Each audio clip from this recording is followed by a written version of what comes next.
اس programme کو پیش کرنے میں تعاون کیا ہے العظم ٹورز اینڈ ٹریولز۔ آداب دوستو، میں ہوں یم واجد۔ آپ دیکھ رہے ہیں اپنی نوعیت کا منفرد پروگرام آدھی حقیقت تھوڑا فسانہ۔ اس پروگرام میں آج ہم بات کریں گے مصر کی۔ قدیم مصری تہذیب کی تاریخ پوری بنی نوع انسان کی تاریخ کے سب سے بڑے ثقافتی عہد کی کہانی ہے، جس نے کائنات کے بہت سے رازوں کو سمجھنے میں مدد کی ہے۔ قدیم دنیا کی تمام تہذیبوں نے ایک حد تک جدید دنیا کو متاثر کیا ہے۔ یقیناً مصر اس سے مستثنا نہیں ہے۔ قدیم مصر کی وادی ثقافت نپولین بوناپارٹ کی سربراہی میں فرانسیسی فوج کے مصری مہم کے بعد پوری دنیا کے لیے ایک دریافت تھی۔ تاہم موجودہ دور میں انسان سائنسی ترقی کی بدولت کہکشانی نظام سے روشناس ہو چکا ہے۔ سمندر کی تہہ اور پہاڑوں کی چوٹیوں پر کامیابی کے جھنڈے گاڑ رہا ہے۔ زمین کے بطن میں اور ستاروں سے آگے نئے جہانوں کی تلاش کے منصوبے بنا رہا ہے۔ یوں تو سائنس نے انسان کے سامنے کائنات کے حقائق کھول کر رکھ دیے ہیں، لیکن ہمارے ارد گرد اب بھی بہت سے ایسے راز پوشیدہ ہیں جن سے آج تک پردہ نہیں اٹھایا جا سکا ہے۔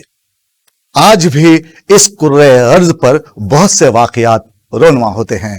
یہاں کئی آثار ایسے موجود ہیں جو صدیوں سے انسانی عقل کے لیے حیرت کا باعث بنے ہوئے ہیں، جن کے متعلق سائنس سوالیہ نشان بنی ہوئی ہے۔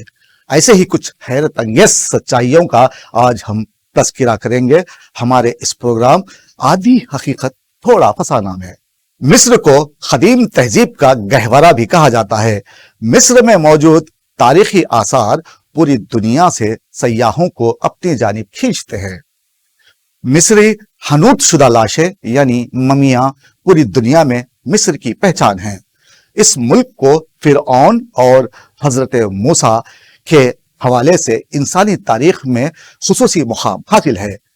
عہد قدیم کا سب سے حیرت انگیز سائنس اور عقل سے بعید ذہانت تعمیرات کا جیتا جاگتا ٹھوس ثبوت ہمارے سامنے ہے۔ وہ ہے اہرام مصر، جس کا نام سنتے ہی ہمارے ذہن میں دنیا کے 7 عجائبات میں سے قدیم پتھروں سے بنے ہوئے فرعون کے دیو ہیکل مقبرے آ جاتے ہیں۔ یہ اہرام سرزمین مصر کی پہچان ہے۔ صدیوں بلکہ قرنوں سے ریگستان کی جھلسا دینے والی گرم ہواؤں، آندھی، بارش اور بجلی کی کڑک کے باوجود زمین پر ایستادہ کھڑے ہیں۔ اپنی عجیب و غریب ساخت، حیرت انگیز خصوصیات اور پراسراریت کے سبب آثار قدیمہ سے دلچسپی رکھنے والوں کے لیے اہرام مصر کشش اور تجسس کا باعث ہیں۔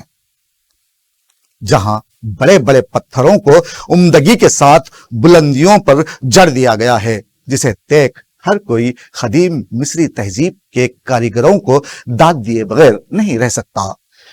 کہتے ہیں قدیم مصر کے رہنے والے لوگ اپنے زمانے کے مانے ہوئے نامور اور شہرت یافتہ تہذیب کے مالک تھے۔ ان کی تہذیب سے آج سبھی واقف ہیں۔ تقریباً 8000 سال پہلے مصری لوگ کسان ہوا کرتے تھے۔ اس کے بعد چند صدیوں میں مصر دنیا کی طاقتور قوموں میں شمار ہونے لگا۔ مصر میں بادشاہوں کے لیے مقبرے تعمیر کیے جاتے تھے، جو دریائے نیل کے مغربی کنارے پر ہوتے، جہاں سورج غروب ہوتا ہے۔ بادشاہ کو یہاں فرعون کہا جاتا تھا۔ مصری لوگ اپنے دیوتاؤں کے لیے اعلیٰ درجے کی خوبصورت عبادت گاہیں تعمیر کرتے تھے۔ ان کے پاس فوج، بحری جہاز اور اعلیٰ نظام موجود تھا۔ مصری ستاروں کا علم جانتے تھے، جنہیں ماہر فلکیات بھی کہا جاتا ہے۔ یہاں بادشاہوں یعنی فرعون کو دیوتا جیسا مقام دیا جاتا تھا۔ دنیا کی پہلی خاتون حکمران کا تعلق بھی غالباً مصر سے تھا۔